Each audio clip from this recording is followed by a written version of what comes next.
Bonjour à tous et bienvenue dans la séance est ouverte. En février dernier, les partenaires sociaux ont négocié un raccourcissement de la durée maximale d'indemnisation après une rupture conventionnelle.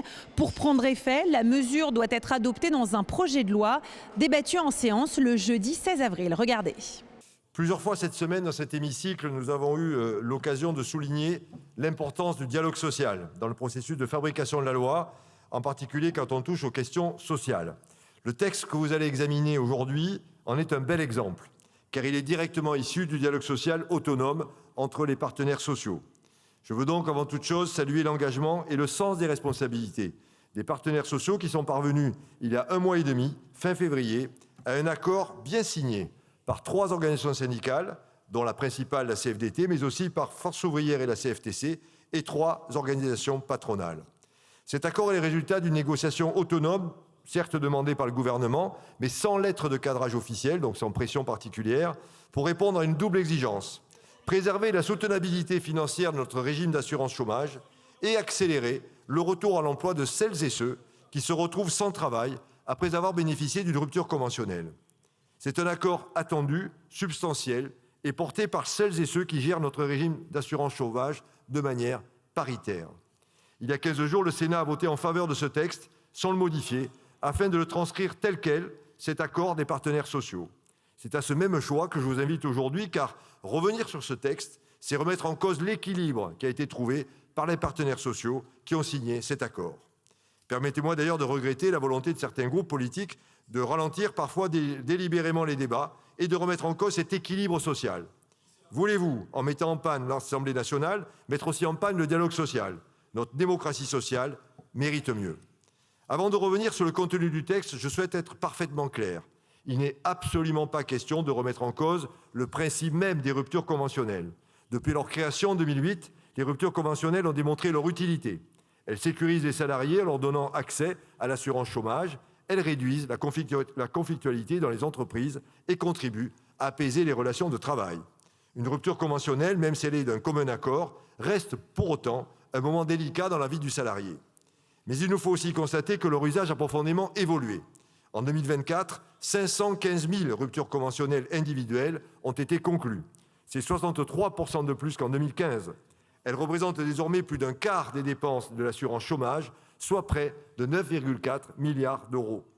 Il ne faut pas sous-estimer les phénomènes d'optimisation des droits qui expliquent pour partie l'explosion du recours et des coûts liés aux ruptures conventionnelles. Cette réalité est documentée et largement constatée sur le terrain par les partenaires sociaux qui, rappelons-le, sont les gestionnaires de l'assurance chômage.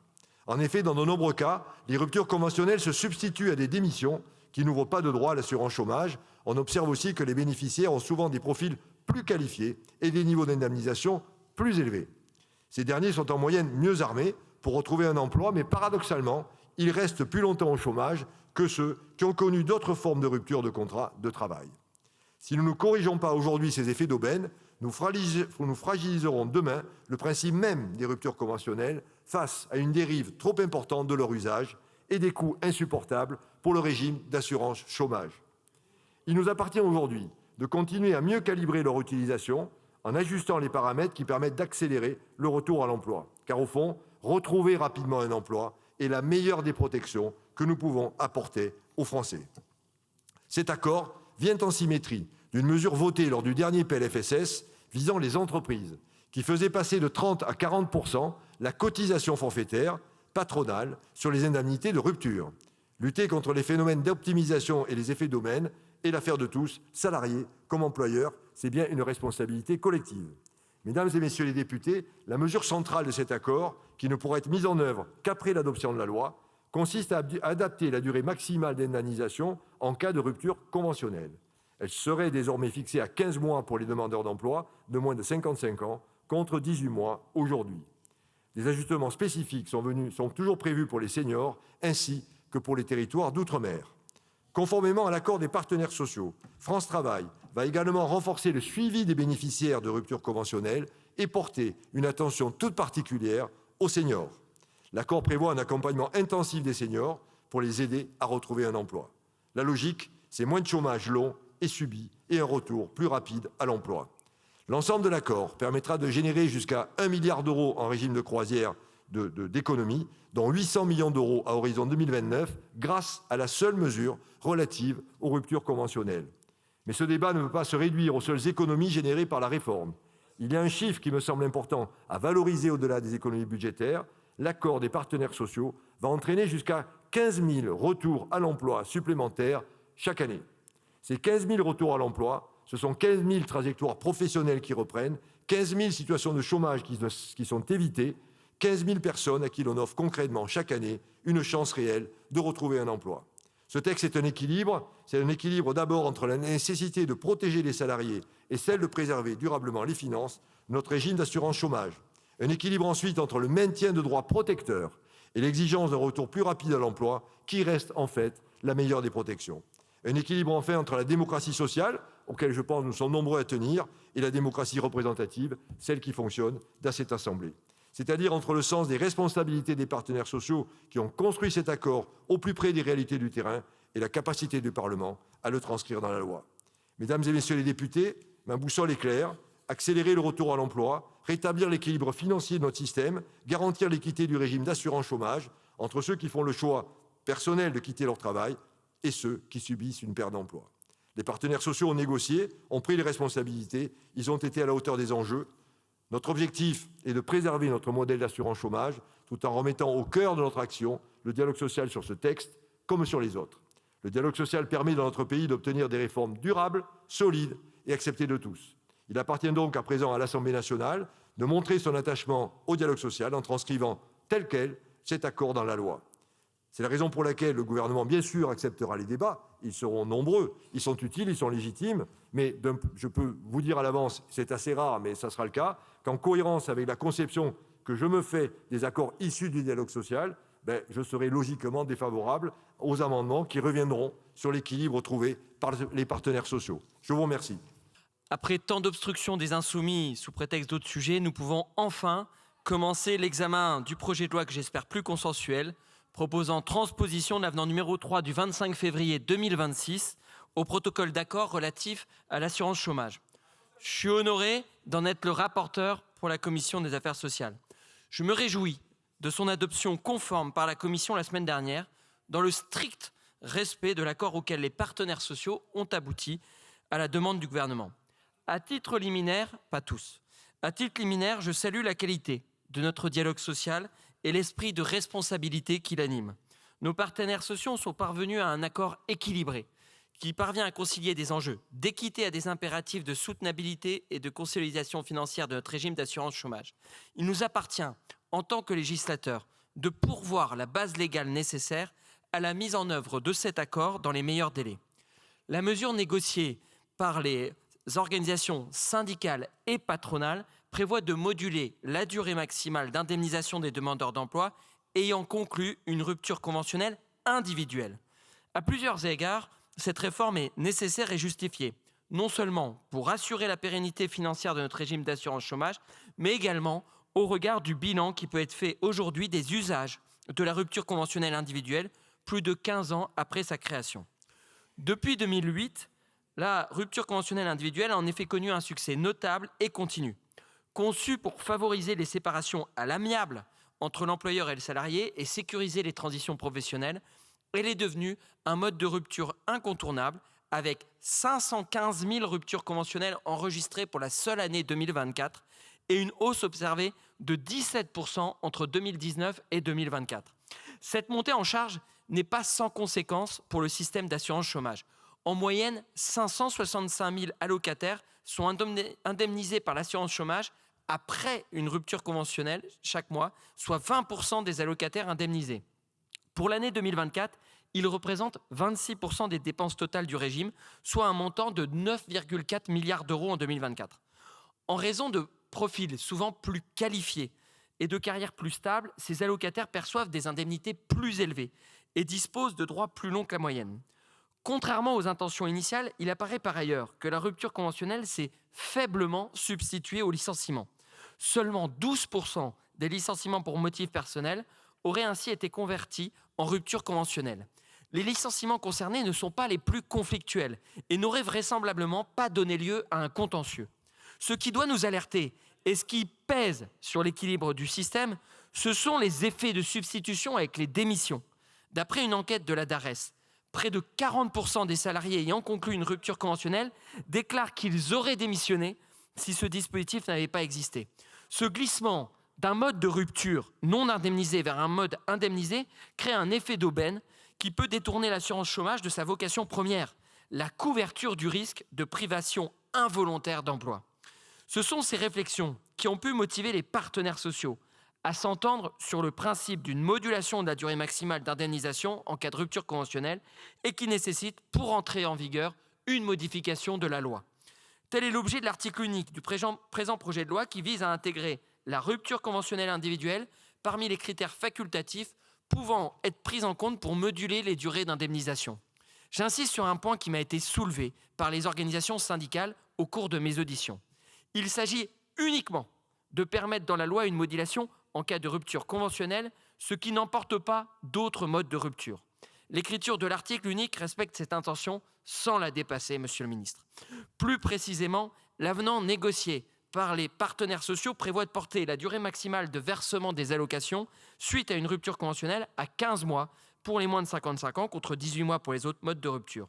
Pour les demandeurs d'emploi âgés de plus de 55 ans, le plafond est ramené à 20,5 mois. Cette différenciation, mes chers collègues, est le reflet d'une volonté d'adapter l'indemnisation à la nature même de la rupture, tout en tenant compte du profil souvent plus qualifié de ces allocataires qui disposent en moyenne de meilleures perspectives de retour rapide à l'activité. En ce sens, elle ne méconnaît pas le principe d'égalité devant la loi. Comme le rappelle le Conseil d'État dans son avis rendu le 19 mars dernier, outre les caractéristiques spécifiques de la population concernée, le caractère consenti de la rupture conventionnelle place ces demandeurs d'emploi dans une situation objective différente au regard du chômage de ceux qui subissent un licenciement. Le dispositif prévu par l'avenant ne fait également pas l'économie d'une nécessaire prise en compte des situations particulières. Des spécificités essentielles ont ainsi été reconnues et préservées. C'est notamment le cas pour les territoires d'outre-mer, dans lesquels les durées resteront plus protectrices. 20 mois pour les moins de 55 ans et 30 mois au-delà, afin de respecter les réalités locales de l'emploi. Concernant les seniors, une clause de sauvegarde a été instaurée pour ne pas fragiliser les profils les plus éloignés de l'emploi. Dès le 12e mois d'indemnisation, un examen de situation réalisé par France Travail permettra d'évaluer le projet professionnel de l'allocataire et de prolonger, le cas échéant, sa durée d'indemnisation en l'alignant sur celle du droit commun. Cette mesure protectrice vise à garantir que le plafonnement ne se transforme pas en une barrière infranchissable pour ceux qui font face à des difficultés réelles de réinsertion en raison de freins spécifiques liés à l'âge. Enfin, et ce sera mon dernier point, les effets attendus de cette réforme d'un point de vue économique et budgétaire seront vertueux. Nous en avons besoin. La mesure permettra, en régime de croisière, dès la 4e année, de réaliser entre 600 et 800 millions d'euros d'économies annuelles et de sécuriser la trajectoire financière du régime d'assurance chômage. En réduisant la durée passée au chômage et en incitant à une reprise d'activité plus rapide, nous attendons également entre 12 000 et 15 000 retours à l'emploi supplémentaires. Mes chers collègues, il nous revient aujourd'hui de donner force de loi à un compromis équilibré, conçu pour garantir un système d'assurance chômage plus équitable, plus efficace et plus pérenne pour les générations futures. Ce projet de loi illustre parfaitement l'articulation entre démocratie sociale et représentation nationale. Sans l'accord préalable des partenaires sociaux, il n'y aurait pas de texte à soumettre au Parlement. Et sans sa transposition législative, cet accord ne pourrait produire d'effet. Ces deux légitimités, celle de la négociation collective et celle du vote parlementaire, se complètent et se renforcent mutuellement. En adoptant ce texte, nous accomplissons un acte de responsabilité. Nous respectons l'autonomie des partenaires sociaux tout en exerçant pleinement notre rôle législatif, en sécurisant juridiquement un dispositif équilibré et en assurant la soutenabilité de notre système d'assurance chômage. Je vous invite, mes chers collègues, comme l'a fait le Sénat, à une adoption conforme du texte qui permette dans les meilleurs délais la mise en œuvre de l'accord issu de notre démocratie sociale. Aujourd'hui, nous entamons la discussion d'un projet de loi qui présente deux vertus à mes yeux. Non seulement il est issu d'une négociation réussie entre les partenaires sociaux, mais au-delà, il permet des économies substantielles pour notre régime de protection sociale. Ces deux faits réunis sont une vraie satisfaction. Cette loi transposant l'avenant au protocole relatif à l'assurance chômage illustre à mes yeux 4 exigences fondamentales dès lors que l'on envisage l'avenir de notre système de protection sociale. Ces exigences sont le respect du dialogue social, la responsabilité, le pragmatisme et l'équité dans les efforts. Première exigence à laquelle donc répond cet accord, c'est le respect du dialogue social. Certes, l'État garant de l'intérêt commun n'est pas contraint par les corps intermédiaires. Mais comment pourrait-il prétendre gouverner la société sans les considérer, sans les écouter, sans les consulter et donner ainsi toute sa chance au dialogue et à la négociation dans des instances paritaires? À ce titre, l'écart au respect de ce principe nous a rattrapés il y a quelques jours et a conduit au très regrettable retrait du texte permettant de soutenir la possibilité du travail salarié lors du 1er mai. En tant que président de la Commission des affaires sociales, je veux redire ici tout mon attachement au respect du dialogue social. Dans cette période où notre système social est fragile, nous avons besoin de courage dans les propositions, de fermeté dans les convictions. Mais cela est bien différent d'une verticalité et d'une absence d'écoute des corps intermédiaires. C'est d'ailleurs pour cela que la Commission a voté en faveur de cet avenant, parce que ce nouvel accord interprofessionnel est un bon exemple de concertation et de dialogue réussi. Deuxième exigence, disais-je, à laquelle répond cet accord, l'exigence de responsabilité. La situation du régime d'assurance chômage a été rappelée à l'instant par le rapporteur général et par le ministre. Elle présente un déficit structurel et une dette dépassant 50 milliards d'euros. Face à cela, 6 organisations, le MEDEF, la CPME, l'UDP, la CFDT, FO et la CFTC, ont su faire ici preuve de responsabilité. Les partenaires sociaux, mais aussi les parlementaires que nous sommes, sont garants de notre modèle social en général et de la pérennité de notre assurance chômage en particulier pour les prochaines années et pour les prochaines générations. Troisième exigence à laquelle répond cet accord, la volonté de pragmatisme. La rupture conventionnelle individuelle, introduite en 2008 à l'initiative même des partenaires sociaux, est un dispositif pertinent, salué tant par les salariés que par les employeurs. Il connaît des effets de bord néanmoins, voire des dévoiements. Il apporte de la flexibilité et limite dans une certaine mesure les contentieux évitables. Il y a donc, vis-à-vis de cet instrument, comme pour bien des politiques publiques, la nécessité de nuancer l'évaluation et d'en envisager la perfectibilité. Car les 515 000 ruptures conventionnelles annuelles génèrent pour plus du quart des dépenses du régime d'assurance chômage.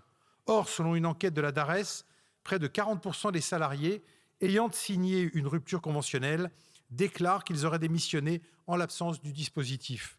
Autrement dit, le régime indemnise aujourd'hui pour une large part des départs qui, hier, n'auraient ouvert aucun droit.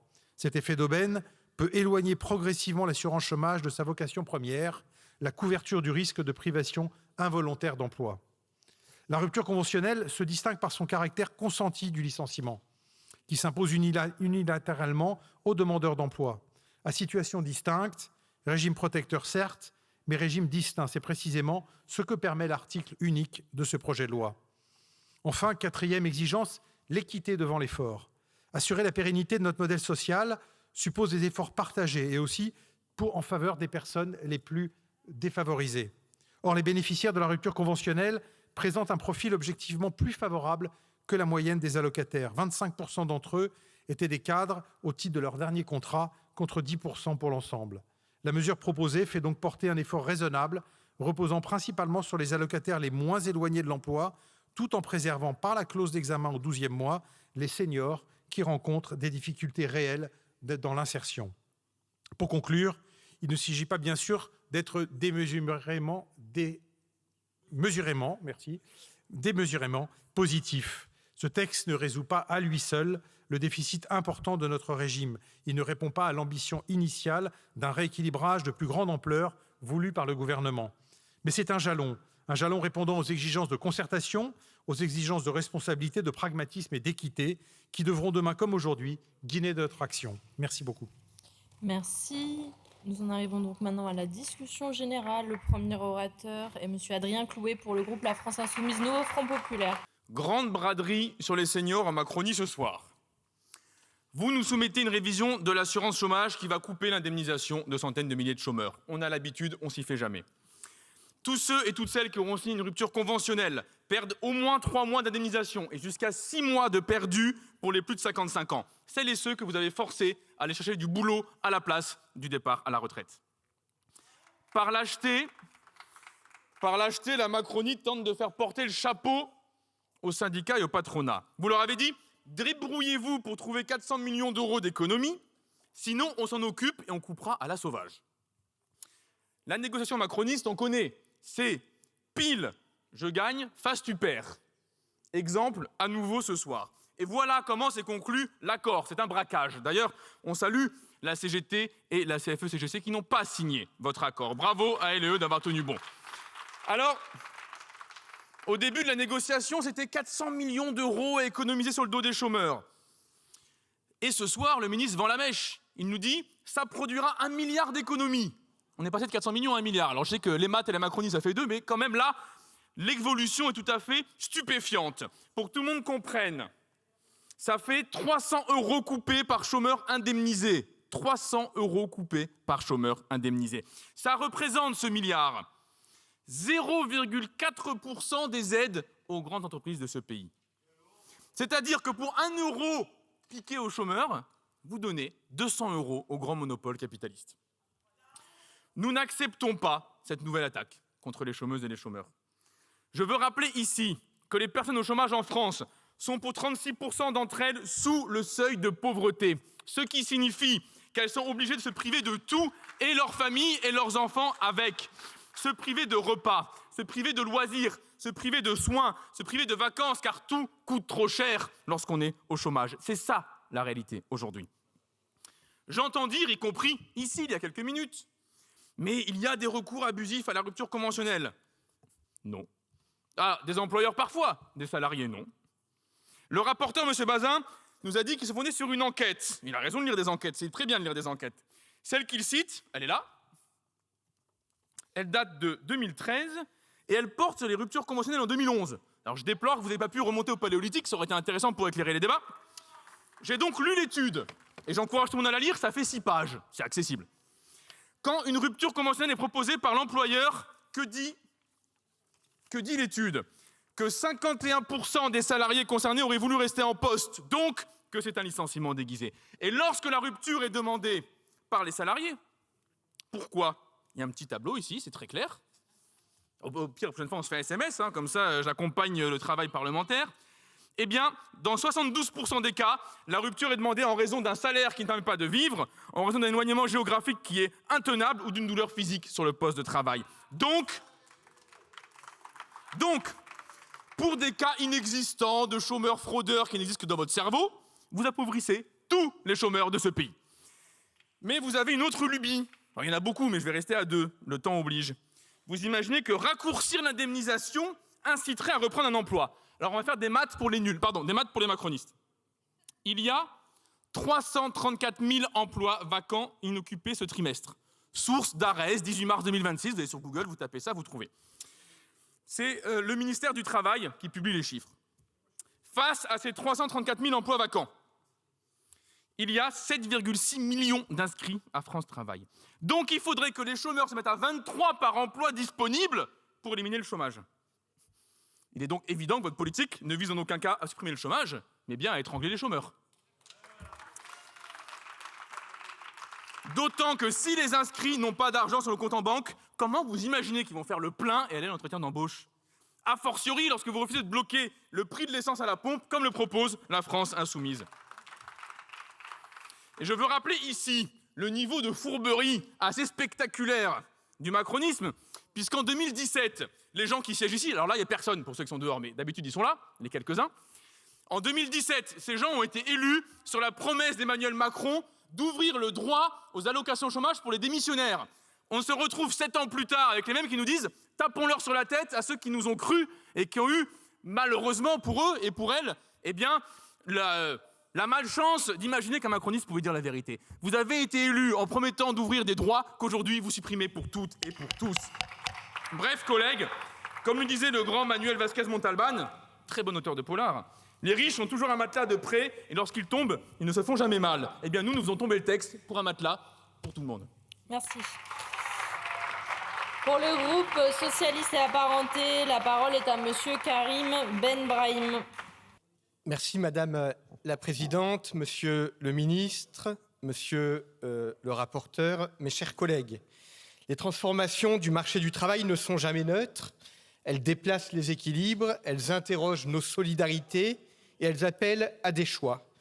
Le développement des ruptures conventionnelles en est une illustration, mais toutes les réponses ne se valent pas. Réduire la durée d'indemnisation après une rupture conventionnelle ne correspond pas à la conception que nous avons de la protection de celles et ceux qui travaillent et des demandeurs d'emploi. Car lorsque des économies doivent être recherchées dans l'assurance chômage, elles doivent l'être selon un principe de justice, en sollicitant d'abord les situations où la solidarité peut être davantage mise à contribution, en particulier les plus hauts revenus, et pas par une diminution plus générale des droits. Au fil des années, les ruptures conventionnelles ont pris plus de place dans les situations de séparation dans l'entreprise. Cette évolution pose des questions nouvelles, tant pour l'équilibre du régime que pour la cohérence de notre droit du travail. Sur ce point, nous ne sommes pas opposés par principe à toute régulation. Les socialistes ont d'ailleurs formulé en août 2025 à Blois une proposition de plafonnement des indemnités d'assurance chômage versées au cadre supérieur à la suite d'une rupture conventionnelle. Cette voie fait porter l'effort là où il est le plus soutenable, au lieu d'ouvrir une réduction plus large des droits. Le texte qui nous est soumis retient une orientation différente. Il réduit la durée maximale d'indemnisation de demandeurs d'emploi, qui relève pourtant juridiquement du régime commun de l'assurance chômage. Introduire une différenciation des droits selon les modalités juridiques de rupture du contrat n'est pas anodin, cela modifie l'équilibre même de notre système d'assurance chômage. Ce choix appelle d'autant plus de vigilance qu'il touche aussi des publics pour lesquels le retour à l'emploi est plus difficile, notamment les salariés les plus âgés. À cet égard, les organisations signataires ont cherché à introduire des contreparties et des garanties, en particulier un accompagnement renforcé et des possibilités de prolongation pour les plus de 55 ans. Cela éclaire la logique du compromis qui a été trouvé. Ce texte procède d'un accord négocié et signé par des organisations patronales et syndicales dans la continuité de l'accord de 2023. À ce titre, il relève de la démocratie sociale et nous avons le devoir d'en tenir compte en tant que parlementaires. Toutefois, tenir compte de la démocratie sociale ne dispense pas de s'interroger sur les conditions dans lesquelles elle s'exerce. Depuis la réforme de 2018, la négociation sur l'assurance chômage s'inscrit dans un cadre fortement balisé par l'exécutif, avec des objectifs d'économie d'ores et déjà fixés, et en arrière-plan la possibilité d'une reprise en main réglementaire en cas d'échec. Ce cadre ne supprime pas la négociation, mais il en réduit néanmoins la latitude. Il produit des compromis réels, certes, mais sous contrainte. C'est dans ce contexte qu'il faut comprendre cet avenant.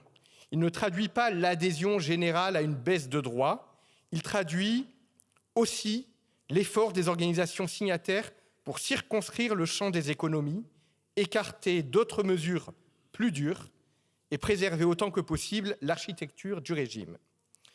C'est en cela qu'il faut lire, nous le pensons, la décision de la CFDT, de Force ouvrière et de la CFTC de signer cet accord. Non pas comme une approbation de principe, mais comme un choix de responsabilité dans un cadre qu'elle n'avait pas entièrement choisi. La position de notre groupe socialiste et apparenté sera donc cohérente avec cette complexité. Nous ne voterons pas ce texte parce que nous n'en partageons ni la philosophie sociale, ni le mécanisme principal. Nous continuons de penser qu'une autre voie était possible, telle que nous l'avions présentée à Blois. Mais nous ne pouvons pas ignorer cet avenant qui vise aussi à éviter des remises en cause plus larges de l'indemnisation du chômage. Rejeter purement et simplement les mesures retenues reviendrait, dans les faits, à méconnaître ce compromis et à ouvrir la voie à des décisions plus défavorables encore pour les demandeurs d'emploi. C'est pourquoi nous nous abstiendrons. Cette abstention marque notre désaccord sur l'orientation retenue. Elle marque aussi notre attachement à la démocratie sociale. Nous dénonçons cependant que celle-ci s'exerce dans des conditions que nous jugeons insatisfaisantes. Cette abstention dit enfin une exigence politique plus profonde. Si l'on veut refonder durablement l'assurance chômage, il faut le faire en redonnant aux partenaires sociaux une place pleine et entière et en recherchant des efforts qui soient socialement justes plutôt que simplement budgétairement commodes. Merci beaucoup, monsieur le député. Pour le groupe de la droite républicaine, la parole est à monsieur Nicolas Trisna. Madame la Présidente, Monsieur le Ministre, Monsieur le rapporteur, mes chers collègues, derrière le texte que nous examinons aujourd'hui, il y a une question simple et profondément politique. Quel sens voulons-nous donner à notre modèle social et jusqu'où voulons-nous aller pour garantir la pérennité de celui-ci? Il y a aussi une méthode et elle mérite d'être soulignée. Car le projet de loi dont nous débattons aujourd'hui est singulier. Il ne procède pas d'une décision unilatérale de l'État. Il ne risque pas d'un message en force. Il est la traduction fidèle d'un accord, un accord entre les partenaires sociaux, plus ou moins la majorité, et ça mérite d'être noté.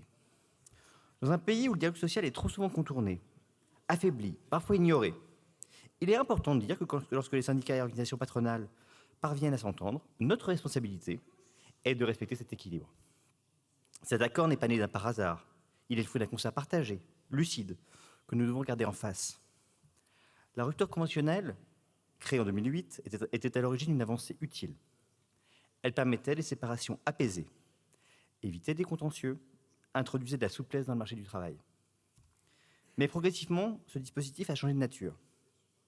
Aujourd'hui, les chiffres sont clairs. Plus d'1,5 million de ruptures conventionnelles chaque année. Dans certains secteurs, elles représentent une part très importante des fins de CDI. Et surtout, elles ne repassent pas seulement les licenciements, elles se substituent massivement aux démissions. Autrement dit, ce qui devait être une exception est devenu, dans bien des cas, une voie de sortie organisée et financée collectivement. Et c'est là que se situe tout le cœur du problème. Car contrairement à une démission, la rupture conventionnelle ouvre un droit à l'assurance chômage dans les mêmes conditions qu'un licenciement. Cela ne signifie pas que les départs volontaires, parfois pleinement assumés comme tels, sont pris en charge, pas la solidarité nationale. Est-ce l'esprit de notre système? Est-ce cela la responsabilité que nous devons prendre de laisser les Français qui travaillent, cotiser et qui attendent que chaque euro soit utilisé à bon escient? Soyons lucides. Cette évolution n'est pas neutre. Elle a un coût massif de près de 10 milliards. Et ce coût intervient dans un contexte que chacun connaît. Des finances publiques sous tension, un système d'assurance chômage que nous devons préserver et une exigence croissante de responsabilité dans l'utilisation de l'argent public. Face à cette réalité, il ne s'agit pas de remettre en cause la rupture conventionnelle. Il s'agit de dire clairement qu'elle ne peut pas devenir une forme de démission indemnisée par la collectivité. C'est une question de justice, c'est une question de responsabilité, c'est une question de crédibilité de l'action publique. Et c'est précisément ce qu'ont compris les partenaires sociaux. Plutôt que d'ignorer le problème, plutôt que de l'affronter, ils ont choisi la voie du compromis. Et ils ont déposé une réponse mesurée. Adapter les règles d'indemnisation pour tenir en compte de la spécificité de la rupture conventionnelle. Réduire les durées maximales d'indemnisation, envoyer un signal clair en faveur du retour à l'emploi, tout en préservant les équilibres essentiels, notamment pour les seniors et les territoires ultramarins. Ce choix est important car il traduit une approche différente de celle que nous connaissons trop souvent dans le pays.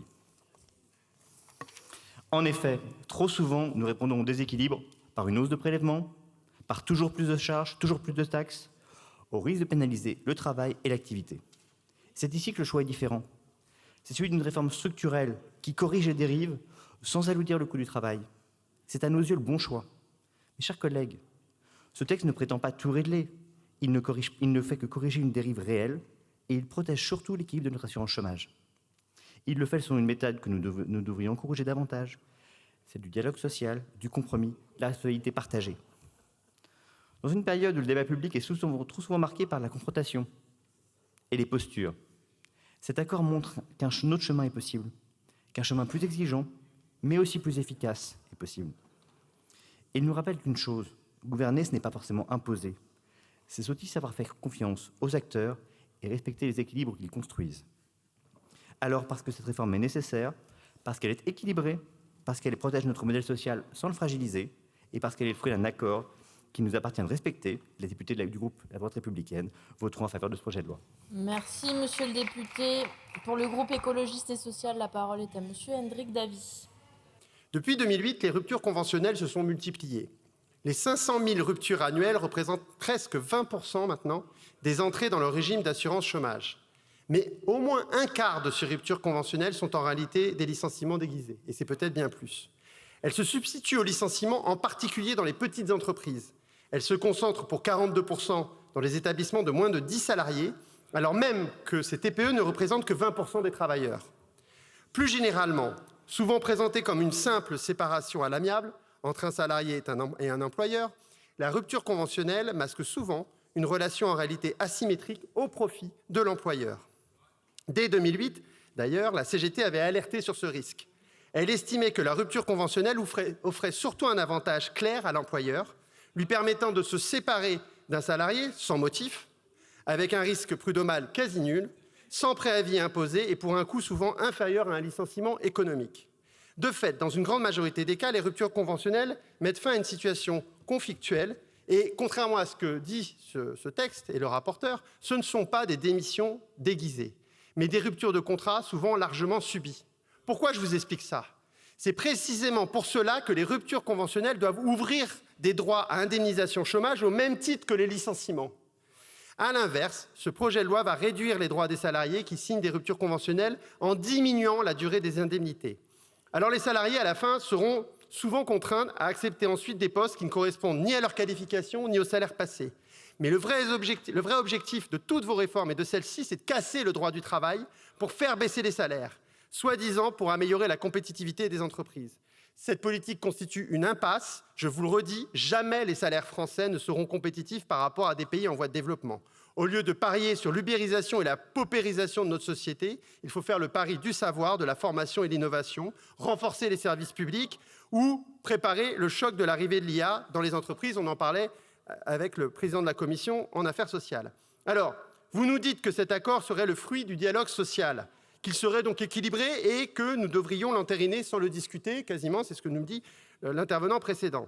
Alors, vous nous dites que cet accord serait le fruit du dialogue social, mais c'est faux. C'est faux. Ces négociations se sont tenues sous la menace. Au mois de juillet dernier, le gouvernement a brandi le plan Bayrou aux organisations syndicales comme une épée de Damoclès. 2,5 milliards d'économies si 400 millions n'étaient pas trouvés.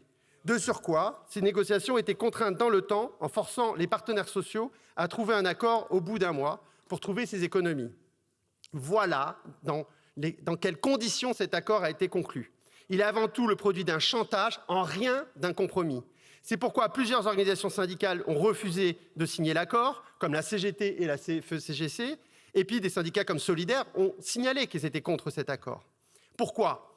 Parce que cet accord, d'abord, ne traite pas les vrais problèmes. Il ne traite que les ruptures conventionnelles et les indemnités. Il n'y a rien sur les licenciements, alors que les plans sociaux se sont multipliés ces dernières années. Rien sur les évolutions du marché du travail, toujours plus ubérisé, et presque rien sur le retour à l'emploi. Et cet accord concerne ensuite et surtout les travailleurs et travailleuses seniors, et notamment les plus de 55 ans, ceux-là même qui sont visés par votre réforme inique des retraites que nous avons largement combattue. Aujourd'hui, au moins 15% des plus de 55 ans ne sont ni en emploi ni à la retraite. Et pourtant, vous continuez à les pénaliser. En effet, la baisse généralisée de la durée d'indemnisation chômage touchera plus fortement les seniors. Je reprends les chiffres de la loi. On passe de 15 mois d'indemnisation au lieu de 18 mois pour les plus de 55 ans, 20,5 mois au lieu de 22,5 pour les 50-56 ans et 20,5 au lieu de 27 mois pour les 57 ans. Ça vous paraît abstrait, mais j'ai fait un calcul. Pour un salarié de 57 ans, vous lui ôtez un quart de ses droits. Et s'il gagne 2 000 € net par mois, c'est pas beaucoup, à cet âge-là, eh bien, il perdra avec votre réforme 10 000 € en tout. Je veux que tous les salariés de France sachent qu'ils vont perdre 10 000 € en tout quand ils ont 57 ans et que la rupture conventionnelle, ils auront une rupture conventionnelle. Donc ces nouveaux demandeurs d'emploi, vous les précipitez dans la pauvreté. Alors pour eux, vous parlez d'un accompagnement renforcé par France Travail comme compensation. Très bien. Mais à quoi bon être mieux accompagné, monter en compétence si derrière les employeurs ne recrutent pas ? Et c'est ça le vrai problème. Alors d'autres options existent pour maintenir à l'équilibre financier l'UNEDIC. Faire contribuer davantage les employeurs, c'est assez simple. Agir sur les abus de certains secteurs, il y en a, mais on peut les cibler, comme le commerce ou la restauration. Ou encore, tout simplement, cesser les ponctions de l'État sur les DEDIC, c'est la voie la plus simple. Mais vous avez choisi une autre voie, préserver le pouvoir pour les employeurs et réduire le droit pour les salariés, ça ne m'étonne pas venant de vous. Nous refusons cette logique, c'est pourquoi le groupe écologiste et social votera contre ce texte. Merci, monsieur le député.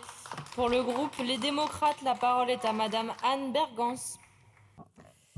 Merci Madame la Présidente, Monsieur le Ministre, Monsieur le Président de la Commission des Affaires sociales, Monsieur le rapporteur, chers collègues. Parfois, nous honorons notre fonction de législateur en nous abstenant d'amender la loi. C'est précisément le cas avec ce projet de loi, transposition de l'accord conclu le 25 février dernier entre partenaires sociaux sur l'assurance chômage. Le groupe Les Démocrates considère qu'il est de notre devoir de lui donner toute sa portée en l'adoptant sans modification. Ce texte est en effet le fruit de la démocratie sociale à laquelle notre groupe se trouve être particulièrement attaché. Il a été signé par une large majorité d'organisations syndicales et patronales et traduit ainsi un équilibre, certes imparfait comme tout compromis, mais réel entre deux impératifs. Celui de la responsabilité financière particulièrement importante quand la dette de l'assurance chômage dépasse les 60 milliards d'euros et celui de la sécurisation des parcours professionnels, c'est-à-dire la garantie d'un accompagnement juste et adapté à chaque personne privée d'emploi. Nous saluons cet accord et nous le soutenons, car il répond à une réalité que nous ne pouvons plus ignorer, celle de la montée en puissance des ruptures conventionnelles. Comme cela a été déjà rappelé, en 2024, plus d'1 demi-million de ruptures conventionnelles ont été conclues, soit près d'une entrée sur 5 dans le régime d'assurance chômage, pour un coût de près de 10 milliards d'euros. Ces chiffres significatifs disent beaucoup du fonctionnement de notre marché du travail. Car oui, la rupture conventionnelle est un outil utile. Elle a permis d'apaiser les relations de travail, d'éviter des contentieux, de sécuriser des transitions professionnelles. Elle répond à une attente conjointe des salariés et des employeurs, celle de pouvoir se séparer dans des conditions dignes, négociées et juridiquement sécurisées. Je tiens à souligner que le texte qui nous est soumis aujourd'hui ne remet aucunement en cause l'outil des ruptures conventionnelles. Il en ajuste les paramètres. En particulier, il introduit une modulation de la durée d'indemnisation en la réduisant à 15 mois pour les moins de 55 ans contre 18 mois aujourd'hui. Cette évolution peut susciter des interrogations. Elle répond toutefois à une meilleure incitation au retour à l'emploi, attestée par la littérature économique, notamment dans une étude du Conseil d'analyse économique, organe indépendant placé auprès du Premier ministre, publiée en début de semaine. Nous ne pouvons ignorer que les bénéficiaires de rupture conventionnelle présentent souvent des profils plus qualifiés et donc des perspectives de retour à l'emploi plus favorables que la moyenne des demandeurs d'emploi. Pour autant, ce débat ne peut pas se résumer à celui de la durée d'indemnisation. Ce qui compte réellement, ce n'est pas de savoir si l'on est indemnisé 15, 18, 20 mois. L'important, c'est ce qui se passe pendant ces mois. Rester 6 mois au chômage, c'est déjà beaucoup trop long. C'est trop long pour les compétences qui se dégradent, c'est trop long pour la santé, avec des effets bien documentés sur l'apparition de maladies, la baisse de morale, de la confiance en soi. C'est trop long pour l'employabilité, car plus la durée d'inactivité s'allonge, plus le retour à l'emploi devient difficile. Nous devons donc changer de regard. Plutôt que de raisonner uniquement en termes de durée, nous devons nous concentrer sur les parcours. Comme j'ai déjà eu l'occasion de le défendre, il nous appartient de créer un véritable parcours rebond, comme la réforme du marché du travail que nous avions votée en 2023 y contribue. Cela implique un accompagnement intensif dès le premier jour, une mobilisation rapide des dispositifs de formation, une articulation efficace avec les besoins des entreprises et, n'en déplaise au banc de la gauche, une responsabilité partagée entre le demandeur d'emploi et les acteurs publics dans le retour à l'activité. Ce projet représente enfin l'occasion d'offrir une perspective plus large, celle de se concentrer davantage sur les personnes que sur les emplois. C'est une idée simple et puissante. Accepter que les emplois évoluent, disparaissent, se transforment, mais garantir en contrepartie une sécurité forte dans les transitions. Cela suppose 3 piliers. Premièrement, une forme de souplesse assumée pour les entreprises. Deuxièmement, une indemnisation protectrice pour les salariés, mais incitative. Et surtout, un accompagnement massif et personnalisé des personnes.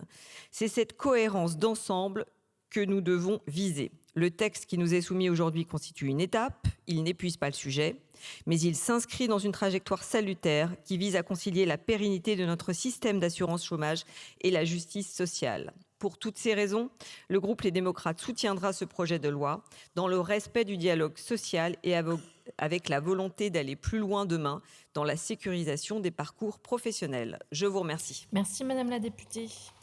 Pour le groupe Horizon et Indépendants, la parole est à Madame Marie-Agnès Poussier-Winsbach. Notre rôle en tant que législateur est aujourd'hui ni plus ni moins de mettre en œuvre ce qu'ils ont eux-mêmes négocié.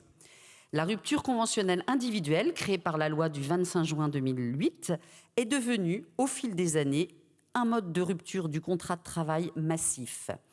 Plus de 500 000 allocataires ont été indemnisés en 2024 à la suite d'une rupture conventionnelle, soit près d'une ouverture de droit sur 5.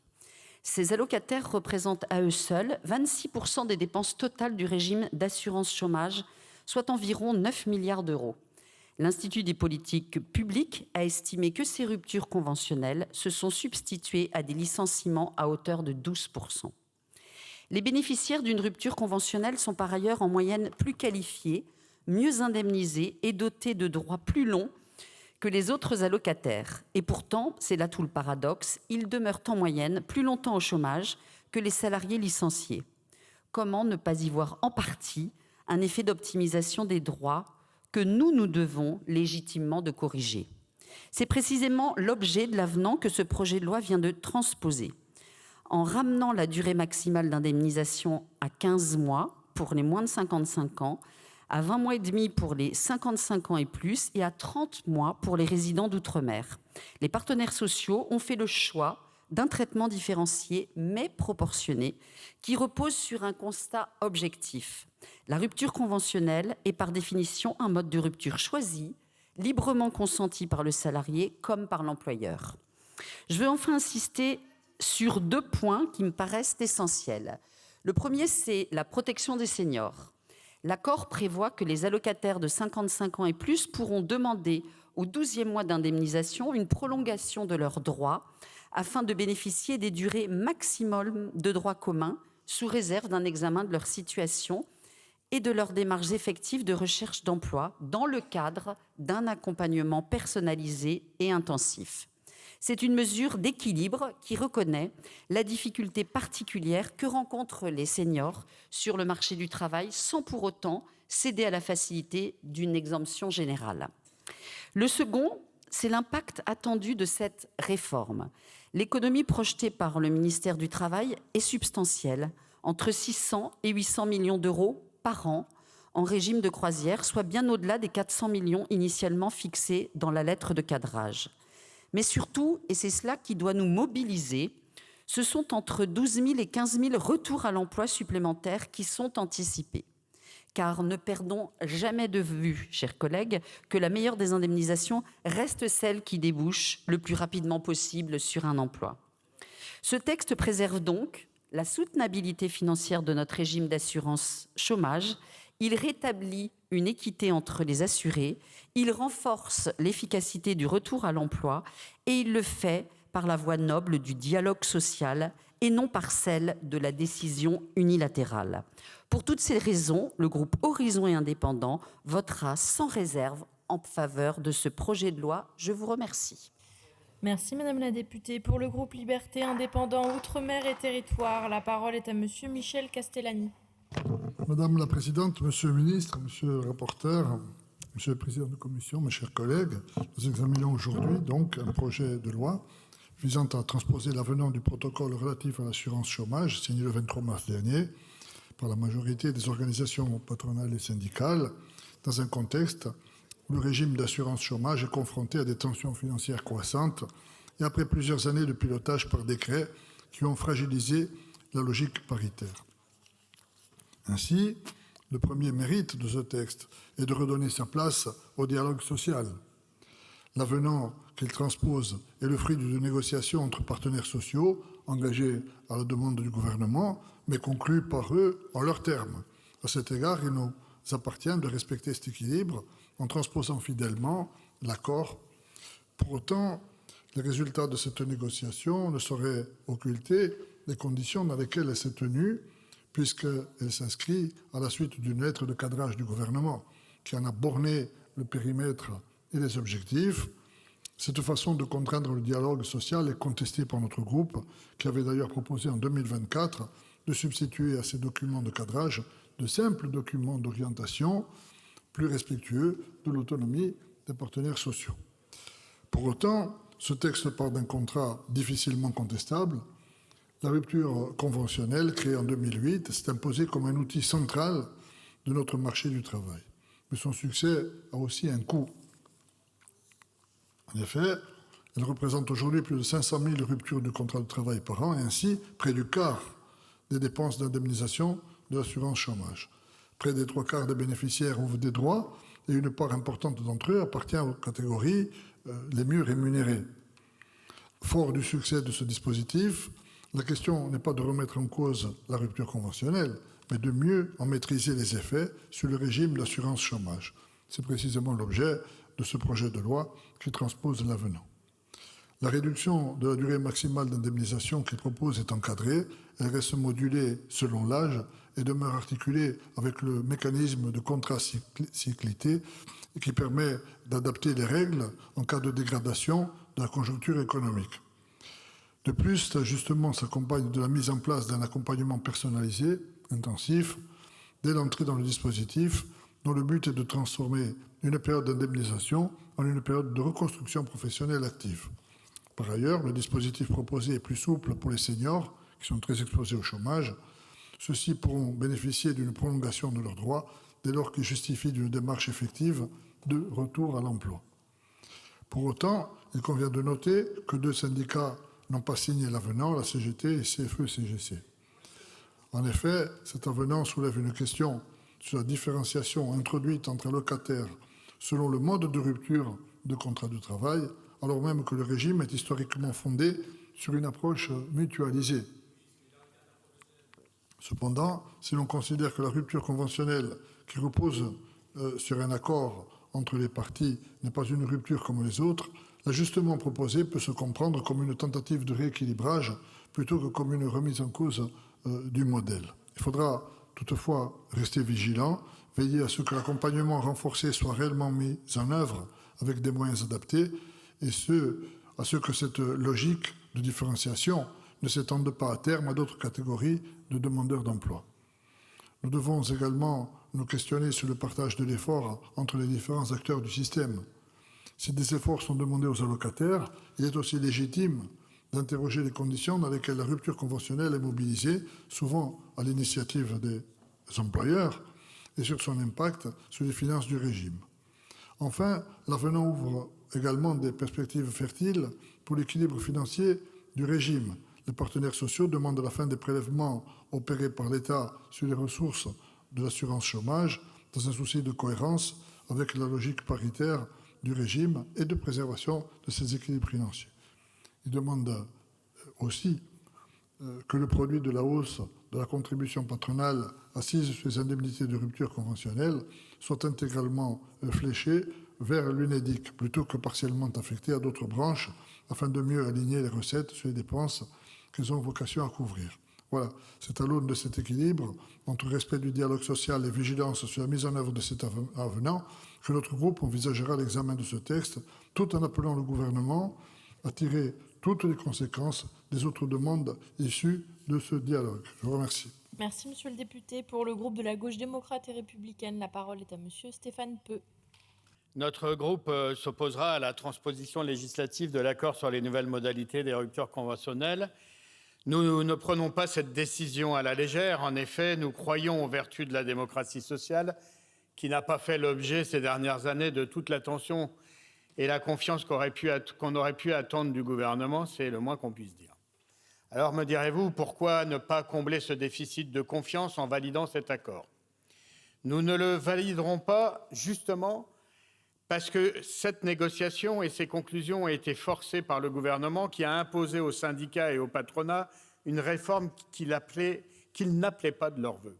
Autrement dit, la démocratie sociale a été détournée de son objet pour des raisons de régulation budgétaire dont le responsable est les gouvernements et pas l'UNEDIC. Ce qu'on voit, c'est un régime d'assurance chômage qui n'est pas en difficulté financière à cause de sa gestion ou de la prétendue générosité de ses règles d'indemnisation. Ce qu'on voit, et cela nous a été dit non seulement par les syndicats, mais aussi par le patronat, et notamment par la voix de Patrick Martin, c'est une UNEDIC utilisée par l'État comme un tiroir-caisse. Et je ne polémique pas, je me contente de reprendre ce qu'a dit le bureau de l'UNEDIC le 3 mars dernier, je le cite, « Les décisions étatiques pèsent sur la trajectoire financière de l'assurance chômage qui voit son rôle d'amortisseur social et économique fragilisé. Le régime ne doit plus être une variable d'ajustement budgétaire de l'État et son pilotage doit retrouver stabilité et vision à long terme. » Je ferme les guillemets après cette citation du bureau de l'UNEDIC. Donc, tout ce que vous dites sur ces abus de rupture conventionnelle qu'il faudrait combattre n'est que de la poudre aux yeux. C'est vous qui avez privé l'UNEDIC d'au moins 12 milliards cumulés entre 2023 et 2026. C'est vous qui ne compensez jamais à l'euro près les efforts que vous imposez à l'UNEDIC. C'est vous, enfin, qui avez provoqué une situation ubuesque où 20% des dépenses de l'UNEDIC ne concernent pas l'indemnisation des chômeurs, mais correspondent au financement de politiques publiques, notamment vers France Travail et France Compétences, et cela sans compter les charges très lourdes générées par le quoi qu'il en coûte du Covid. Sans l'ingérence permanente de l'État dans les finances et les charges de l'UNEDIC, nous aurions aujourd'hui un régime d'assurance chômage qui serait excédentaire de 2 milliards d'euros, alors qu'il finira, selon toute probabilité, déficitaire de plus de 2 milliards d'euros à la fin 2026. Déficitaire, donc, à cause de vous. La lutte contre les soi-disant abus des ruptures conventionnelles n'est donc qu'un prétexte, et un prétexte d'autant plus infondé que rien n'étaye vraiment cette accusation. Il est vrai que les ruptures conventionnelles augmentent et que l'indemnisation journalière à laquelle elles donnent droit est supérieure à la moyenne. Et c'est là-dessus que vous vous appuyez pour dénoncer des abus. Mais ce que vous ne voulez pas voir, c'est qu'en réalité, les ruptures conventionnelles sont plébiscitées par le patronat lui-même, qui voit dans cet instrument un outil de flexibilité et surtout un outil de régression drastique des contentieux prud'homaux. Nous ne viendrons donc pas à votre secours pour reprocher à l'UNEDIC d'être mal gérée après lui avoir fait les poches. Et nous ne le ferons pas non plus parce que, contrairement à vous, nous pensons qu'une ligne politique est une ligne et pas un zigzag. Parce que c'est quand même le gouvernement de Gabriel Attal qui avait dit que l'assurance chômage devait être moins généreuse quand l'emploi s'améliore, mais plus généreuse quand l'emploi se dégrade. Or, nous y sommes, le chômage augmente, il pourrait franchir la barre des 8% cette année, et encore cela sans compter le choc économique de la guerre en Iran. Donc soyez conséquents avec vos engagements. Pour une fois, ne fragilisez pas la situation des chômeurs dans ce moment où il faudrait au contraire leur manifester la solidarité de la nation, surtout quand un texte comme celui-là vient s'en prendre prioritairement aux personnes de plus de 55 ans, c'est-à-dire à ceux qui sont le plus fragiles pour la reprise de l'emploi. Donc, pour toutes ces raisons, notre groupe votera contre cette transposition. Je vous remercie. Merci, Monsieur le Président. Pour le groupe de l'Union des droites pour la République, la parole est à Monsieur Olivier Fessa. Nous examinons aujourd'hui un projet de loi adopté par le Sénat, selon la procédure accélérée, qui vise à transposer l'avenant numéro 3 du 25 février 2026 au protocole d'accord du 10 novembre 2023 relatif à l'assurance chômage. Ce texte, adopté sans modification par le Sénat, puis par la Commission des affaires sociales, s'inscrit dans un cadre précis, celui d'un accord conclu entre les partenaires sociaux pour répondre à la dégradation financière de l'UNEDIC, en ciblant spécifiquement les conséquences des ruptures conventionnelles individuelles sur les dépenses d'indemnisation. En novembre 2025, le gouvernement a demandé aux partenaires sociaux d'ouvrir une négociation sur les règles d'indemnisation applicables aux ruptures conventionnelles individuelles, avec un objectif d'au moins 400 millions d'euros d'économies en année pleine sur la durée restante de la convention d'assurance chômage. Cet objectif, jugé exigeant, a néanmoins abouti à un accord conclu le 23 mars 2026, signé par l'ensemble des organisations patronales ainsi que par la majorité des organisations syndicales. Les ruptures conventionnelles conclues ont progressé de plus de 60% en 10 ans. Ce mécanisme présente des avantages réels. Il offre davantage de souplesse aux entreprises, il réduit les risques de contentieux et il permet dans de nombreux cas de sécuriser les transitions professionnelles des salariés. Mais cette dynamique a aussi produit des effets budgétaires importants. Les salariés quittant leur emploi dans le cadre d'une rupture conventionnelle sont aujourd'hui indemnisés dans des conditions comparables à celles des autres demandeurs d'emploi, alors même que l'assurance chômage repose historiquement sur la compensation d'une perte involontaire d'emploi. En 2024, ces bénéficiaires représentaient 19% des nouveaux inscrits, mais 26% des dépenses d'allocation, soit 9,4 milliards d'euros. Cette situation pèse d'autant plus lourdement sur les comptes de l'UNEDIC que le régime doit faire face à une conjoncture moins favorable, à une hausse de sa contribution au financement de France Travail, ainsi qu'à des décisions de l'État ayant réduit ses recettes, notamment par une moindre compensation des exonérations. Le projet de loi qui nous est soumis comporte un article unique, lequel permet l'agrément de l'avenant négocié par les partenaires sociaux afin de rendre applicables les nouvelles règles. Sur le fond, cet avenant prévoit une réduction ciblée de la durée d'indemnisation des bénéficiaires d'une rupture conventionnelle individuelle, ainsi qu'un accompagnement renforcé par France Travail, en particulier pour les salariés seniors. Pour les demandeurs d'emploi de moins de 55 ans, la durée maximale d'indemnisation serait ramenée de 18 mois à 15 mois. Pour les plus de 55 ans, elle serait fixée à 20,5 mois, avec le maintien des dispositions plus favorables dans les territoires ultramarins. S'agissant des seniors, le dispositif prévoit également qu'un accompagnement intensif par France Travail pourra, lorsqu'un projet professionnel le justifie, permettre une prolongation de la durée d'indemnisation jusqu'à 27 mois. Il s'agit d'un ajustement ciblé, négocié et articulé avec une logique de retour plus rapide à l'emploi. Les économies progressives attendues seraient limitées à 20 millions d'euros la première année, puis atteindraient 270 millions d'euros la deuxième année, 760 millions d'euros la troisième, avant de se stabiliser à environ 940 millions d'euros par an en régime de croisière. Ces montants montrent que l'accord dépasse même l'objectif initialement fixé par le gouvernement. Ils traduisent un compromis entre la volonté de rétablir un équilibre entre la nécessaire souplesse offerte par la rupture conventionnelle et la soutenabilité d'un régime d'assurance chômage dont chacun sait qu'il ne peut durablement absorber de telles charges sans adaptation. Nous considérons que la rupture conventionnelle demeure un outil utile pour organiser de manière apaisée la séparation entre un employeur et un salarié. Elle a trouvé sa place dans le fonctionnement du marché du travail et il ne serait ni juste ni pertinent d'en contester l'existence ou l'utilité. En revanche, nous constatons qu'elle a progressivement été détournée de son esprit initial et qu'elle peut, dans certains cas, devenir un mode de sortie de l'emploi dont le coût est excessivement supporté par la collectivité.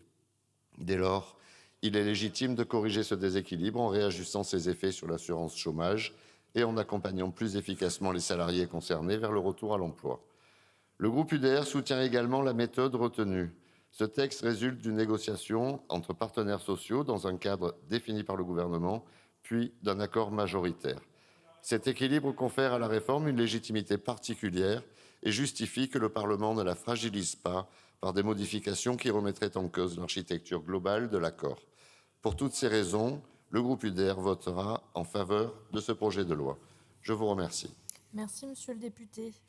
Pour le groupe du Rassemblement national, la parole est à monsieur Gaëtan Dussaucet.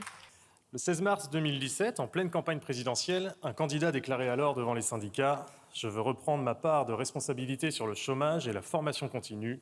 Ils ne sont pas à déléguer aux partenaires sociaux. » Ce qu'il fallait alors lire entre les lignes, c'était que le président de la République allait s'occuper de tout, Emmanuel Macron allait s'occuper de tout. 10 ans après, le bilan est évidemment calamiteux. Une politique publique de la formation professionnelle enrayée, incapable d'amener jeunes et demandeurs d'emploi vers les métiers dont notre pays a tant besoin pour se réindustrialiser, pour redevenir un pays producteur de richesses et pour valoriser un savoir-faire d'exception. 10 ans après, le bilan est toujours calamiteux. Malgré les promesses de plein emploi, et c'est sans parler de la qualité des 10 emplois occupés, le chômage est reparti à la hausse, retrouvant son plus haut niveau depuis ces 5 dernières années. En s'occupant de tout, Emmanuel Macron, président de la République, a rompu avec une tradition bien française, qui est celle de la démocratie sociale. Cette tradition qui fait du dialogue social la condition, l'initiatrice même, de l'organisation du travail dans les entreprises. Emmanuel Macron, et d'ailleurs il nous l'a annoncé dès son livre Révolution en 2016, a finalement préféré la consultation des partenaires sociaux à la nécessaire négociation. Ce faisant, Emmanuel Macron n'a pas que outrepassé ses responsabilités, il a participé souverainement au projet de division des Français et au regain des tensions sociales, y compris dans le monde du travail. Je veux redire ici l'attachement profond du Rassemblement national au fondement de la démocratie sociale. Je veux redire ici que nous portons haut la confiance en la sagesse des forces vives du travail, dans leur capacité à s'organiser souverainement. Ainsi, le texte sur lequel nous débattons ce jour est le fruit de ce dialogue social. Et que les choses soient dites clairement, cet accord est moins une réponse à l'équilibre de notre régime d'assurance chômage, malmené, il est bien vrai, par les décisions arbitraires prises par l'État macroniste, qu'une inflexion en réalité portée sur le recours aux ruptures conventionnelles. Cet accord acte la cinquième réforme de l'assurance chômage depuis l'élection d'Emmanuel Macron. Et force est de constater que chacune de ces réformes annoncées sous les trompettes et les tambours, comme la solution, la bonne chose à faire pour résoudre toutes les difficultés des politiques de retour à l'emploi, n'ont jamais été ni ambitieuses, ni suffisantes, ni véritablement efficaces. Sinon, dites-nous pourquoi nous discutons ce soir de la 5e version. 600 fois sur le métier, c'est faux, monsieur Boyard, et vous le savez pertinemment, il faut suivre un petit peu le mandat quand vous siégez. 600 fois sur le métier, vous remettez votre ouvrage, laissez-nous douter, et les Français avec nous, que c'est moins la perfection que vous cherchez que la correction de vos propres manquements. Oui, il faut agir sur la question des ruptures conventionnelles. Le recours à ce mode de rupture du contrat de travail, autrefois d'ailleurs très fortement critiqué par la voie syndicale, mais aussi par la gauche de cet hémicycle, a considérablement augmenté, plus 63% en 10 ans, et même plus 17% rien que entre 2019 et 2024. Ces ruptures conventionnelles ont un coût pour la productivité d'abord. Initialement conçues comme exceptionnelles, elles sont devenues un véritable outil courant de mobilité professionnelle. En surnombre au cœur des très petites entreprises, ce sont bien pourtant ces acteurs économiques qui sont proportionnellement plus fortement impactés par cette flexibilité du marché du travail à tout prix. Ces ruptures conventionnelles ont un coût ensuite pour la bonne gestion des deniers publics sous l'impétueuse nécessité de la justice sociale. Nous le savons, ce sont les plus diplômés, ceux qui ont donc le moins de difficultés à s'insérer sur le marché du travail, qui ont recours dans des proportions plus importantes aux ruptures conventionnelles. Et nous le savons, et vous le savez parfaitement, les cadres sont également surreprésentés parmi les allocataires indemnisés suite à une rupture conventionnelle, 25% pour les ruptures co, contre 10% en moyenne chez les autres allocataires. Ces ruptures conventionnelles ont aussi un coût pour les conditions de travail, car parfois elles sont aussi l'opportunité d'ignorer les dysfonctionnements dans l'organisation du travail ou encore d'ignorer les désaccords internes. Ce constat, partagé des travailleurs jusqu'aux chefs d'entreprise, impose aux législateurs que nous sommes de poser un jour, sereinement, rationnellement, le débat sur le devenir des ruptures conventionnelles. Puisque vous avez posé la question de l'équilibre des comptes du régime de l'assurance chômage, laissez-moi en dire quelques mots. Le régime fonctionne. Le régime fonctionne pour peu que l'État macroniste ne vienne pulvériser son équilibre. D'abord par la part croissante des ressources de l'UNEDIC dans le financement de France Travail, au même moment où nous apprenons, pardonnez-moi du peu, que la première agence publique use de l'argent des Français pour subventionner des formations pour apprendre à entrer en contact avec le monde des fées, des licornes et des dragons. Mais ensuite aussi, en raison des prélèvements successifs de l'État macroniste, encore 4 milliards d'euros décidés dans le dernier projet de loi de finances il y a quelques semaines. Il est donc impossible d'analyser les déficits du régime de l'assurance chômage comme si l'État macroniste n'était pas partie prenante. Et chacun sait que sans ce qui s'apparente finalement à un casse du siècle, les comptes du régime seraient non seulement à l'équilibre, mais même excédentaires. Alors, chers collègues, pour nous, au Rassemblement national, approuver et transposer cet accord, c'est d'abord respecter la voix des partenaires sociaux. C'est encore saluer la nécessité de la démocratie sociale dans l'organisation du travail et l'impétueux primat du dialogue social. Allons donc, entrons dans le débat. Merci, monsieur le député. Pour le groupe Ensemble pour la République, la parole est à monsieur Christophe Montgardien.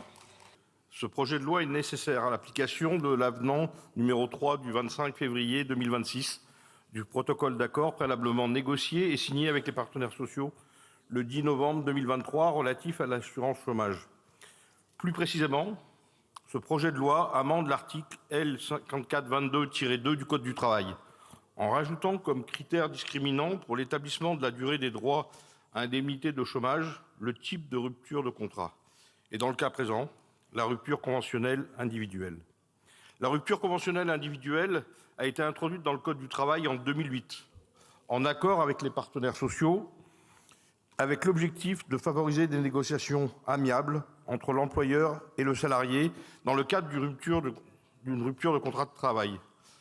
Ce mode de rupture de contrat de travail qui répondait à un besoin, tant du côté employeur que du côté employé, est quelque part aujourd'hui victime de son succès et représente aujourd'hui jusqu'à 21% du volume des ruptures de contrat à durée indéterminée. En lien direct avec ce nombre croissant de ruptures conventionnelles individuelles, le nombre d'ouvertures de droit à l'allocation d'aide au retour à l'emploi, ARE, lié à ce mode de rupture est en croissance depuis 2008 et représente en 2024 19% des ouvertures de droit, pour un coût de 9,4 milliards d'euros en 2024, soit 26% des dépenses totales d'allocation chômage. Par ailleurs, la typologie et la sociologie des employés faisant le plus appel à ce mode de rupture correspondent à une catégorie de personnes dont l'employabilité, de par leur âge, leur formation et leur expérience, est très sensiblement supérieure à celle de l'ensemble des employés. Il convient donc dans un souci d'équité entre les employés, dans un objectif d'économie des charges liées à la RE et d'incitation au retour à l'emploi plus rapide, de réduire légèrement la durée d'indemnisation maximale en cas de rupture conventionnelle individuelle par rapport à un licenciement forcé. C'est exactement ce que prévoit l'avenant numéro 3 au protocole d'accord signé avec les partenaires sociaux. Ce protocole d'accord apporte par ailleurs une attention particulière aux territoires d'outre-mer et aux personnes de plus de 55 ans qui, malgré une recherche active, se trouveraient en difficulté pour retrouver un emploi, en permettant à ces personnes la restauration intégrale de la durée de leur droit à l'allocation ARE. Rejeter ce projet de loi reviendrait à rendre impossible l'application du protocole d'accord préalablement signé entre le gouvernement et les partenaires sociaux. Nous sommes favorables à ce protocole d'accord et en conséquence, nous serons donc favorables à l'article unique de ce projet de loi tel qu'il nous est présenté, sans amendement et qui tend à rendre applicable ce protocole d'accord. Je vous remercie. Merci, monsieur le député. La discussion générale est close. Monsieur le ministre, vous vouliez prendre la parole. Madame la Présidente, Mesdames et Messieurs les députés, Monsieur le Président, Monsieur le rapporteur général, je voudrais peut-être amener quelques précisions à certaines estimations aux chiffres que j'ai pu entendre. Tout d'abord, je voudrais vous lire carrément, parce que c'est plus simple, une note du Conseil d'analyse économique d'avril 26, c'est pas vieux, on est en plein dedans. Conclusion de la note, le public affecté par les ruptures conventionnelles est légèrement plus favorisé que le demandeur d'emploi médian, avec une proportion plus élevée de cadres, 25% contre 10%, et une location moyenne supérieure, 1 590 € contre 1 170 pour l'ensemble des allocataires. Il est donc probable que la réduction de la durée potentielle d'indemnisation pour ce public puisse être pertinente. Deuxième mention de 2025, c'est pas si vieux non plus, travail de l'Institut des politiques publiques qui confirme des chiffres d'ailleurs qui ont été entendus et démentis par d'autres. 40% des ruptures conventionnelles sont bien des démissions contre 24% qui sont des licenciements. Donc il y a bien effectivement utilisation de la rupture conventionnelle à la place des démissions qui, je le rappelle, bien sûr ne font pas appel à l'assurance chômage. Le prélèvement des recettes, c'est un débat, il a lieu, d'ailleurs il a lieu dans le cadre du budget, c'est pas si simple que ça quand on commence à toucher à ces grands équilibres. On ne peut pas nier quand même qu'il sert à quoi cet argent? Il sert à financer l'effort d'insertion, de formation, de retour à l'emploi. Donc c'est l'intérêt bien compris des assurances chômage qui est davantage de gens dans l'emploi et beaucoup moins de gens qui cherchent un emploi. Donc on voit bien qu'il y a une logique. Effectivement, il n'est pas anormal de demander à l'UNEDIC de participer aussi financièrement à l'effort d'insertion. Enfin les masses. Les masses sont considérables parce que quand même, 9,4 milliards. Donc on voit bien que si on est capable, rapporté à 40% de démissions par exemple, un petit calcul, on n'y arriverait jamais, mais bon, les ordres de grandeur, 40% de démissions, 40% de 9,4 milliards, ça fait largement les déficits, c'est beaucoup plus même que le déficit prévisionnel de l'UNEDIC. Enfin, peut-être plus sur le fond au fond, je suis un peu étonné parfois par des discours qui peuvent paraître pas complètement alignés. On a eu un débat important, on a vécu d'ailleurs un moment fort à l'Assemblée nationale autour du 1er mai. Et l'argument majeur qui est exposé notamment par les partis de gauche, auquel je n'étais pas insensible, c'est de dire effectivement le dialogue social n'a pas été suffisant. Et effectivement le fait que 8 ou plus même organisations syndicales se mobilisent contre ce texte de loi était quelque chose qu'il fallait entendre. Je pense qu'on a prouvé qu'on l'a entendu. Et là, au fond, c'est pas tellement voter contre le gouvernement, peut-être, mais c'est voter contre des organisations syndicales responsables. Quand même. La CFDT n'est pas responsable, FO n'est pas responsable, la CFTC n'est pas responsable. Voilà le message que vous leur envoyez. Je vous demande d'y réfléchir quand même. Parce qu'il n'y avait pas de lettre de cadrage. Ce qui a été dit n'est pas vrai, au contraire, on a retiré la lettre de cadrage. Là aussi, c'est une manière de trahir la vérité. Et c'est un accord qu'on a passé avec l'organisation syndicale, qui n'en voulait pas de cette lettre de cadrage, qui venait des gouvernements précédents. On l'a retirée, je l'ai retirée, cette lettre de cadrage. Et c'est une demande qui n'est pas anormale d'appeler les gestionnaires paritaires de la Caisse. C'est à eux que je fais appel. Et je leur demande effectivement de voir s'il aurait possible de contribuer au redressement des comptes. Et ils le font. Je trouve que là, il y a une incohérence dans les propos que je voulais souligner. Et puis, enfin, est-ce que c'est si simple que ça de passer à côté d'1 milliard d'économies? 1 milliard d'économies, on en reparlera quand on fera le budget. On en reparlera parce qu'il faudra bien les trouver. Voilà, donc je trouve que pour l'ensemble de ces éléments, Et je voudrais au moins corriger ce que j'ai pu entendre et souligner que ce n'est pas tellement au gouvernement que vous adressez. Vous vous adressez à 3 organisations syndicales que vous avez traitées d'irresponsables alors qu'elles sont responsables des comptes de l'UNEDIC. Je ne voudrais pas, parce qu'on est dans une journée particulière, dans une semaine particulière, avec beaucoup de confusion et des textes qu'on n'avait pas forcément voulu. Non, je peux m'arrêter là, mais je souhaitais répondre. Pardon ? Oui. Stéphane Peu a raison sur un certain nombre de points et je le rejoins. Tout n'a pas été parfait depuis 9 ans et j'étais d'ailleurs à vos côtés sur un certain nombre de textes et je ne l'ai pas oublié. Je suis très attaché à la gestion paritaire, au paritarisme et je pense aussi que l'attaque sur les corps intermédiaires, le non-respect, les ponctions, je pense à ce qui a été opéré parfois sur l'Agir Carco ou sur Action Logement. On a, à mon avis, abîmé la cohésion sociale et c'est déplorable. Je ne voudrais pas que cet accord, qui est quand même sur un objet très ciblé, très limité, d'ailleurs c'est assez rare d'avoir un texte aussi court, fasse les frais, j'allais dire, d'un certain nombre d'autres éléments en parallèle qui ne sont pas ceux de cette proposition de loi, de ce projet de loi. Alors, sur la question, est-ce qu'il y a parfois des effets d'aubaine ? Est-ce qu'on a pu avoir des cas où finalement on n'est pas sur une rupture conventionnelle, j'allais dire, subie pour le salarié ? Force est de constater, et c'est un des constats qui a été partagé d'ailleurs par les OS et par les OP, les signataires comme les non-signataires d'ailleurs, c'est qu'il y a eu une hausse très importante du nombre de ruptures conventionnelles individuelles et que c'est le public concerné est beaucoup plus jeune et qualifié, ce qui ne correspondait pas forcément à ce qu'on évoque. Ce qui amène d'ailleurs l'inquiétude que vous portez, qui est légitime. J'ai entendu aussi M. Hendrick sur les demandeurs d'emploi qui sont plus âgés, les plus de 57 ans. Le dispositif tel qu'il est imaginé, et d'ailleurs les OS y tenaient beaucoup, c'est qu'il y a un dispositif spécifique. Et la démonstration chiffrée que vous avez faite est brillante, mais elle n'intègre pas, et moi je suis toujours sur le fond, elle n'intègre pas le fait que dans cet accord, il y a la possibilité, au cas par cas, de pouvoir s'aligner sur les délais de droit commun.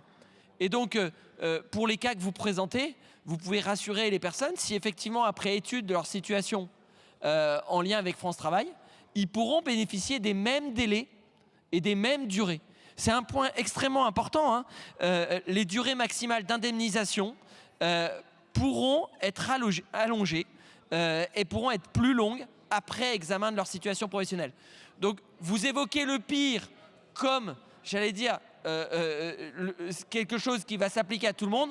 Moi, je crois au contraire, surtout dans le contexte économique, que ce ne sera pas le cas. Monsieur Castellani, notre collègue a été nuancé. Il a dit que c'était davantage un rééquilibrage qu'une remise en cause. Et je crois qu'il a raison. Mais son alerte est aussi très juste, où il dit qu'il faudra qu'on veille à l'avenir à ce que cela ne concerne pas d'autres catégories. Et moi, c'était un point des OS, lorsqu'on les a auditionnés, faites en sorte que ça soit uniquement sur les ruptures conventionnelles individuelles. J'insiste sur ce point parce que j'ai tenu à le faire préciser dans les auditions préalables. On ne remet pas en cause ce qui existe pour les autres ruptures. Et je pense que ça, c'est un point important. J'essaye de vous rassurer, mais je ne sais pas si je vais y arriver. En tout cas, j'essaye. Enfin, c'est un point... oui. Oui. En tout cas, vous avez le sourire. C'est que je pense que vous êtes en bonne voie.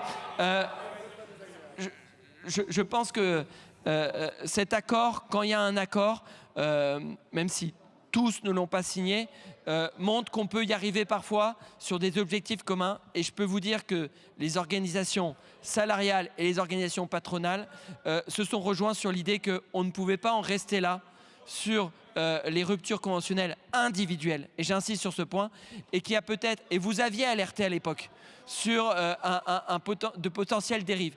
Donc je pense qu'il faut qu'on corrige le tir. Cet accord y participe, il s'accompagne d'autres mesures qui ne sont pas encore mises en œuvre sur le protocole d'accord. Voilà. Monsieur le ministre, à nouveau, je vous en prie.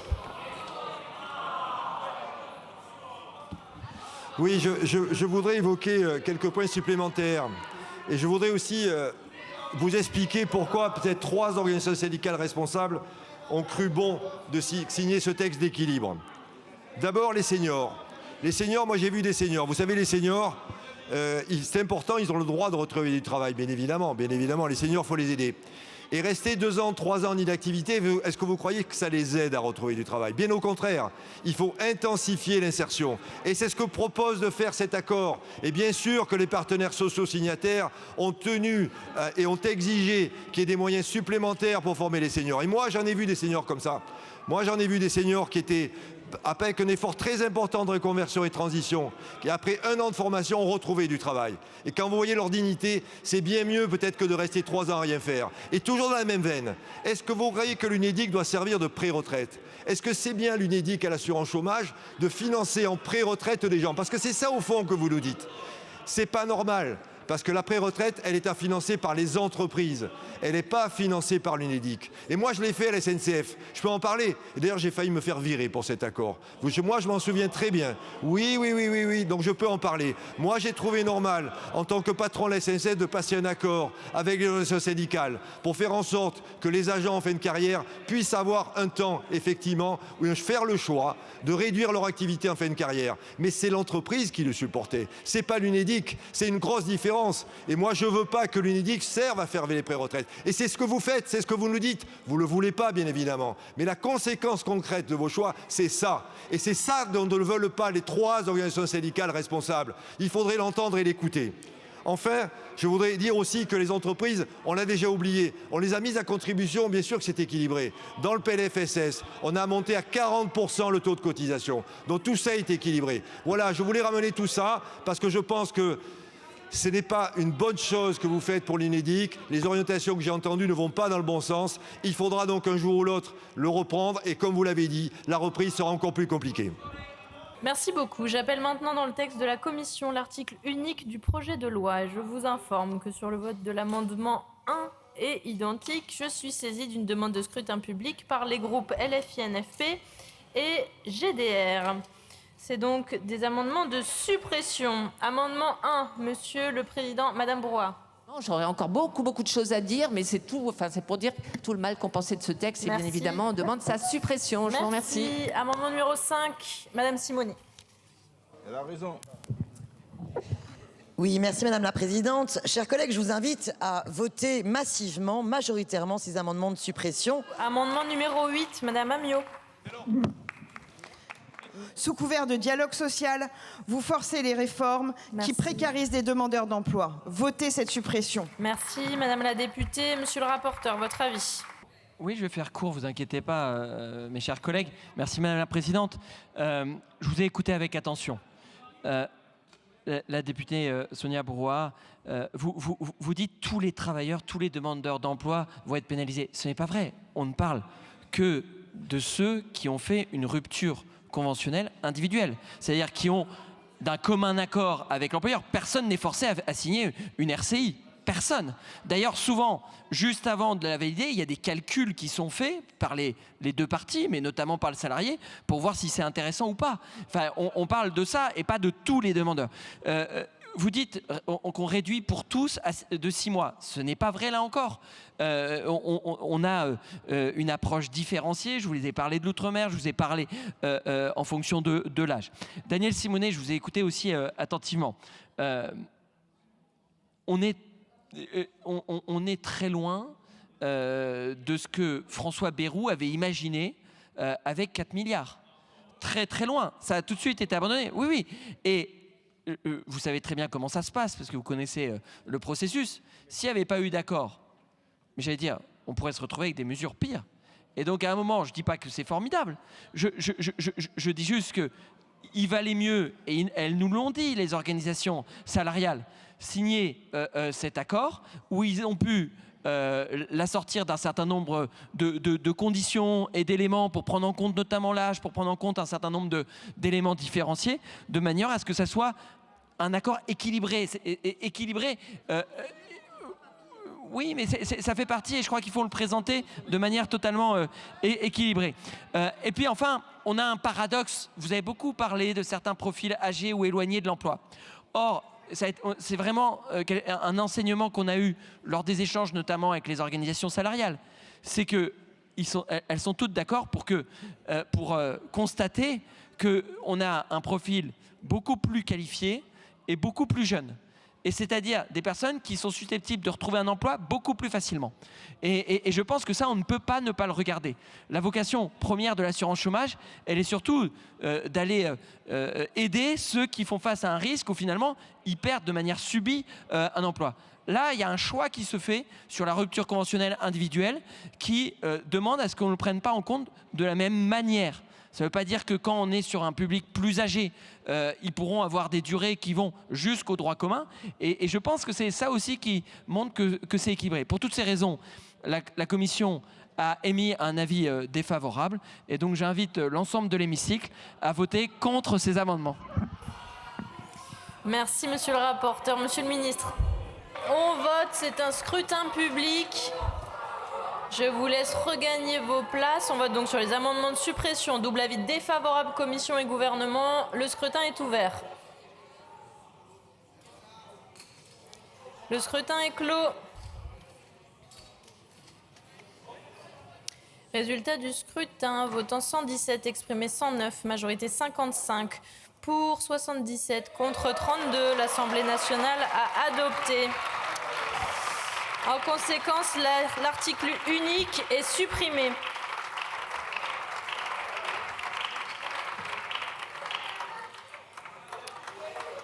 J'ai des additionnels après l'article unique. Il est retiré. Et donc l'article unique ayant été rejeté, il n'y a pas lieu d'appeler les amendements au titre. Le projet de loi est rejeté.